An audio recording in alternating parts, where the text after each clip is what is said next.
से तुम मेरी लाइफ में आई हो ना, कुछ उल्टा सीधा ही होता मेरे साथ। सिर्फ अपने हाथ से खिलाया नहीं, this is my first time. मुझे अपने भाई की कसम, मेरे उससे कोई बातचीत नहीं है। इसमें भी वो खाते हैं जिस पे यकीन दिलाना।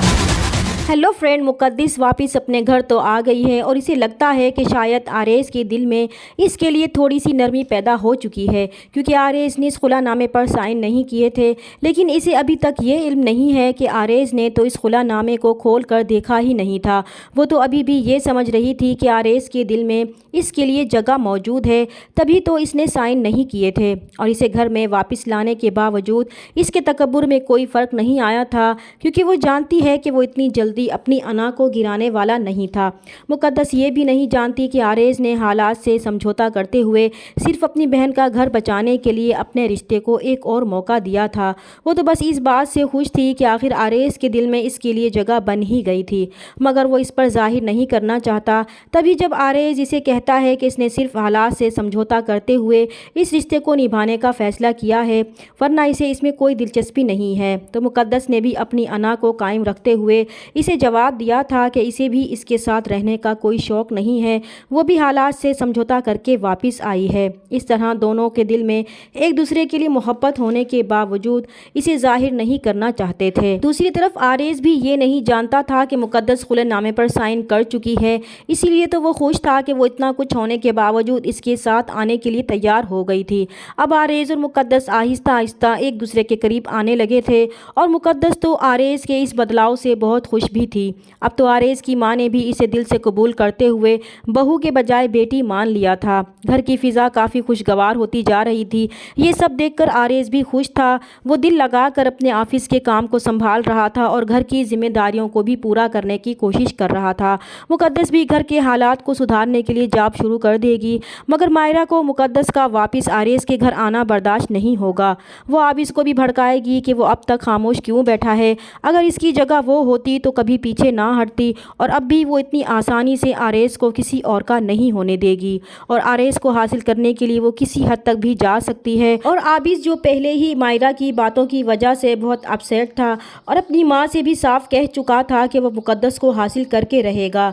जब मायरा से ये सुनेगा कि मुकद्दस वापस आरेज के घर जा चुकी है तो इसे बहुत गुस्सा आएगा कि आरेज ने मुकद्दस की ज़िंदगी बर्बाद करने के साथ साथ इसकी मोहब्बत भी इससे छीन ली थी। और अब जब मुकद्दस इसके साथ नहीं रहना चाहती तो वो क्यों इसे ज़बरदस्ती अपने साथ बांध कर रखना चाहता है, क्योंकि वो अभी भी इसी खुशफहमी में है कि मुकद्दस इस रिश्ते को ज़बरदस्ती निभा रही है।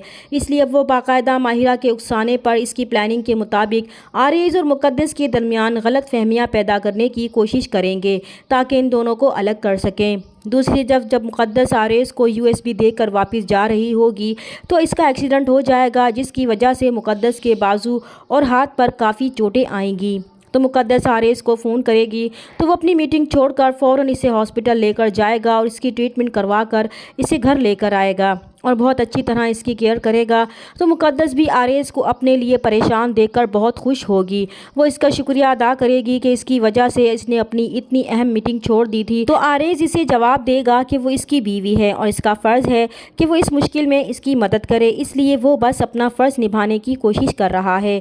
और फिर वो इसे कहेगा कि इसे परेशान होने की ज़रूरत नहीं है, क्योंकि वैसे भी जब से वो इसकी ज़िंदगी में आई है इसके साथ कुछ न कुछ उल्टा सीधा होता ही रहता है। इसमें कोई नई बात नहीं है, इसे अब इस सब की आदत हो गई है। जब मुकद्दस हाथ पर चोट होने की वजह से खाना नहीं खा सकेगी तो आरेज इसे झिझकते हुए अपने हाथों से खाना खिलाएगा और कहेगा कि इसने कभी भी किसी को अपने हाथ से खिलाया नहीं है, वो पहली मर्तबा किसी को इस तरह खाना खिला रहा है। तो मुकद्दस भी खामोशी से इसके हाथ से खाना खा लेगी। जिस तरह आरेज मुकद्दस का ख्याल रखेगा, इसे देखकर ऐमन और आगा जी भी बहुत खुश होंगे कि आरेज अब वाकई बहुत बदल चुका है। ऐमन भी अब मुतमईन हो जाएगी कि जब माज मुकद्दस को अपने घर में इस तरह खुश देखेगा तो आरेज को माफ़ कर देगा। इधर जब दूसरे दिन आरेज ऑफिस जाएगा तो इसकी प्रेजेंटेशन से इसका बॉस बहुत खुश होगा और इसकी प्रमोशन कर देगा। तो आरेज को यकीन नहीं आएगा कि इतनी जल्दी इसकी प्रमोशन हो जाएगी और वो बहुत खुश होगा और इसी खुशी को मुकद्दस से शेयर करने के लिए घर जाएगा। दूसरी तरफ जब आबिस को पता चलेगा कि मुकद्दस का एक्सीडेंट हो गया है तो उस मौके का फ़ायदा उठाते हुए मुकद्दस के घर फूलों का गुलदस्ता और एक पैगाम भेजेगा। तो इसी वक्त आरेज भी वहाँ आ जाएगा और जब वो गुलदस्ता लाने वाले से पूछेगा گا کہ یہ کس نے بھیجا ہے تو وہ عابس کا نام لے گا۔ تو عابس کا نام سن کر آریز کی خوشی غصے میں بدل جائے گی کہ مقدس آج بھی عابس سے رابطے میں تھی۔ وہ وہی بکے اور پیغام اٹھا کر سیدھا مقدس کے کمرے میں جائے گا اور لیٹی ہوئی مقدس کے بیڈ پر زور سے پٹخ دے گا کہ اس کے منع کرنے کے باوجود وہ آج بھی عابس سے رابطے میں ہے۔ تو مقدس آریز کو یقین دلائے گی کہ وہ اپنے بھائی کی قسم کھانے کو تیار ہے کہ اس کی عابس سے کوئی بات چیت نہیں ہوئی۔